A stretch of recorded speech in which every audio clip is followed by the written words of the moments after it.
Body guards کے اس دستے کا کمانڈر ذرا سی دیر کے لیے وہاں سے چلا گیا۔ ایک محافظ نے صلاح الدین ایوبی کے خیمے کے گرے ہوئے پردوں میں سے جھانکا۔ اسلام کی عظمت کے پاسبان کی آنکھیں بند تھیں، وہ پیٹھ کے بل لیٹے ہوئے تھے۔ اس محافظ نے باڈی گارڈز کی طرف دیکھا، ان میں سے 3-4 باڈی گارڈز نے اس کی طرف دیکھا۔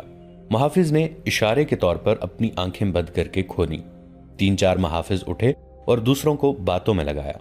محافظ خیمے میں چلا گیا، کمر بند سے خنجر نکالا، دبے پاؤں چلا اور پھر چیتے کی طرح سوئے ہوئے صلاح الدین ایوبی پر جست لگائی۔ خنجر والا ہاتھ اوپر اٹھا۔ عین اس وقت صلاح الدین ایوبی نے کروٹ بدل لی۔